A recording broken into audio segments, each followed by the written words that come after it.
Y yo me quiero referir especialmente a algo. Primero que nada, decirles que yo sé que hay mucha gente que no quiere que haga esto, que no hable del tema, pero lo voy a hacer porque realmente, primero que nada, es necesario, y en segundo lugar, con el mayor de los respetos, y espero que no se lo tomen a mal, y si se lo toman a mal en cierto grupo, la verdad que no me interesa. Lo voy a hablar porque realmente es así, y porque hay luchas que aún están muy invisibilizadas en esta sociedad hoy por hoy. Y me voy a referir concretamente a la mujer rural. Y voy a poner un ejemplo bien claro, el ejemplo más cercano que me tocó vivir, que es el de mi abuela.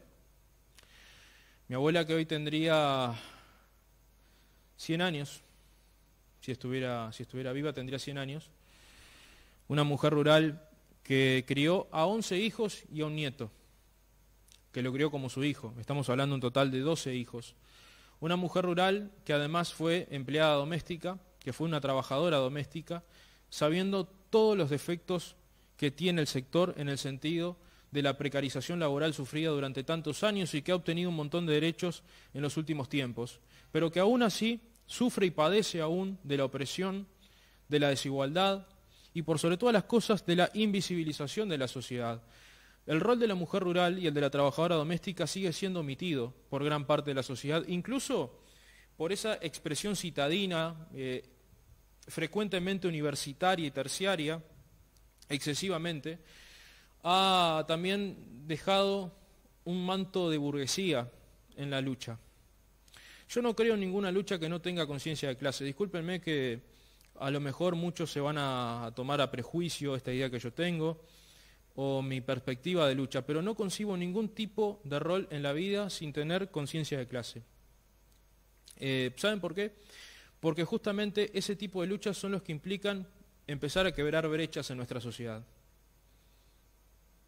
Y es justamente lo que mueve la aguja en este mundo. ¿Y por qué me baso en la abuela? Obviamente, porque mi abuela es la persona con la que más me relacioné en este sentido, si hablo de mujeres rurales y de trabajadoras domésticas, además de mi madre. Pero creo que es mucho mejor hablar de mi abuela. Mi abuela es una persona que, como les decía, con 12 hijos a cuestas, sola y trabajando de sol a sol como se trabaja, y ustedes saben lo que es el trabajo rural, otros se lo imaginan porque no lo conocen, e incluso muchos y muchas que andan levantando banderas hoy por hoy, y lamento si ofendo a alguien, pero no tienen ni idea porque justamente el exceso de urbanismo no deja ver algunas cosas que siguen pasando hasta el día de hoy. Es más, le voy a poner ejemplos claros. Hasta hace unos días, el Sindicato de Trabajadoras Domésticas del Uruguay dijo que existe un aumento en la vulneración de los derechos de las trabajadoras, año 2021, y que existe temor a realizar denuncias por miedo a represalias. El desacato de algunos turistas a los protocolos sanitarios dispuestos por el Gobierno Nacional en lo que tiene que ver con la pandemia COVID-19 ha provocado una mayor vulneración de derechos de las trabajadoras domésticas. Esto fue asegurado justamente por Lucía Gándara, que es la presidenta del Sindicato Único de las Trabajadoras Domésticas del Uruguay. Además, se han registrado situaciones muy graves en Montevideo, donde el sindicato evalúa hacer denuncias por privación de la libertad, donde incluso muchos empleadores han violado sistemáticamente los derechos laborales, que han incurrido en violencia psicológica sobre las trabajadoras domésticas y que esto no se dice en los medios de comunicación y no se dice en ningún lado. Incluso mucha gente que realmente se pone la bandera, y yo entiendo, yo respeto absolutamente todo, no soy quien para cuestionar, menos yo. Pero estas cosas hay que señalarlas.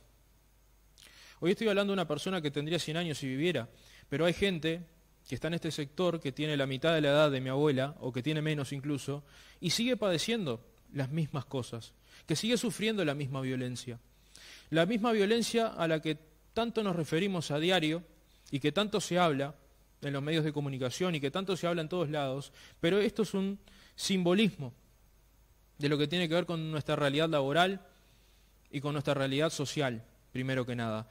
La mujer rural, además, ya que voy a enlazar lo mismo entre trabajadora doméstica y trabajadora rural, que es una de las cosas más invisibilizadas de nuestra sociedad por, insisto, esa expresión frecuentemente y excesivamente citadina, y no me importa lo que venga como represalia porque la espalda me sobra para aguantar lo que quieran decir.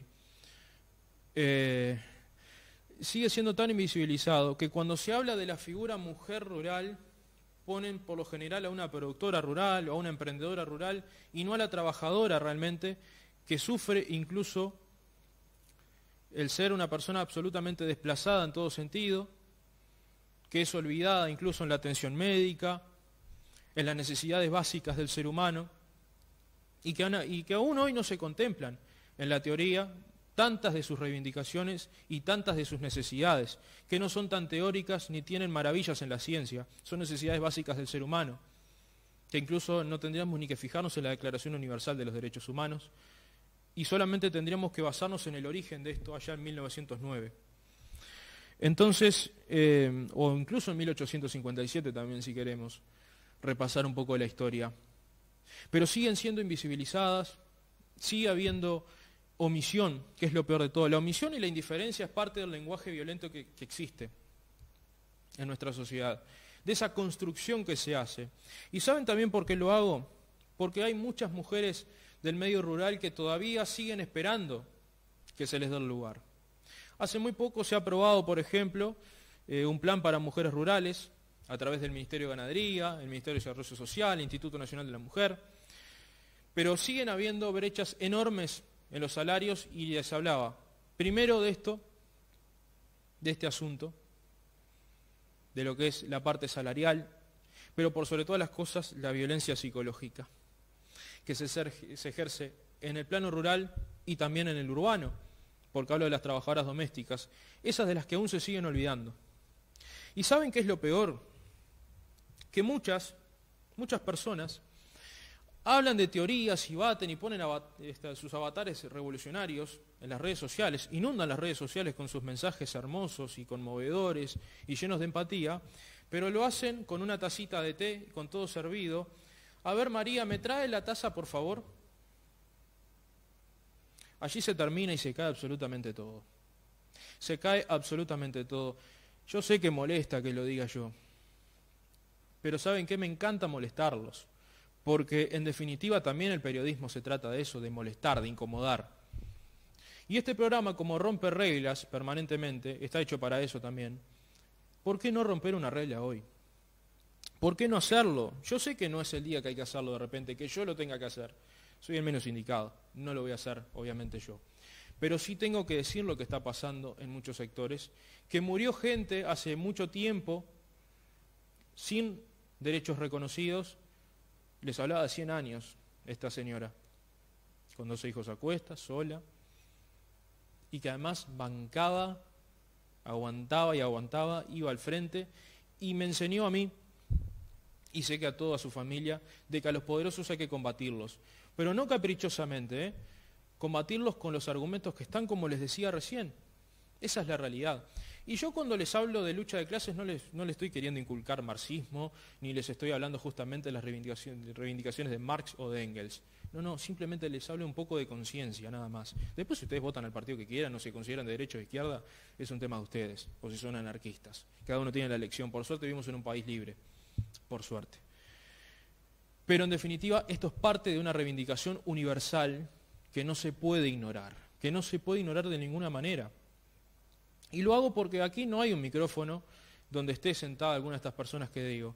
En este programa puede sentarse quien quiera y hablar, e incluso incomodar al conductor si le tienen que plantear algo. Porque aquí censura nunca va a haber, y al contrario, las puertas siempre están abiertas, los micrófonos están abiertos para quienes quieran decir algo. Y aquí estoy diciendo algo justamente. Y no quería dejarlo pasar porque realmente es un mensaje necesario, no es solamente reconocer y vanagloriar a mi abuela o poner a mi familia en el altar. Puede ser la familia de tanta gente y seguramente mucha gente se siente identificada con ese mensaje, pero es algo que está invisibilizado, que no se dice en ningún lado, que se ignora, que se pasa por alto. Y hay que darle contexto y, como siempre digo, la cronología para darle coherencia a los hechos. Cambiando de tema, dicho todo esto, hace unos días nosotros estuvimos haciendo el seguimiento periodístico, lo que tiene que ver con la llegada o no llegada de la ambulancia a la ciudad de Sarandí del Chi. Estaban las publicaciones de los ediles, estaban las confirmaciones, los circos mediáticos en otros lugares, el hecho de subirse al carro y decir yo traje la ambulancia, yo hice tal cosa.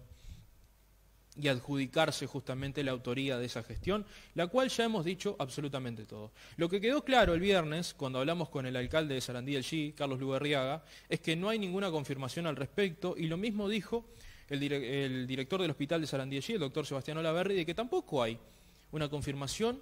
Me comuniqué con gente de ACE y me aseguraron absolutamente lo mismo. Entonces quiero decir con esto que hubo una venta de humo total y que no se han hecho cargo de la situación y que ponen en vilo la credibilidad del sistema democrático representativo. Con lo grave que es ello. O sea, habrá que conocer la definición de democracia representativa. Y más con estos casos que suceden permanentemente. Así que, antes de ir al informe, simplemente les voy a decir esto, con todo el editorial mezclado de cosas que hicimos en este día, en este 8 de marzo, en este lunes, para empezar con la semana. Háganse cargo. Vamos con el informe y luego venimos con los primeros.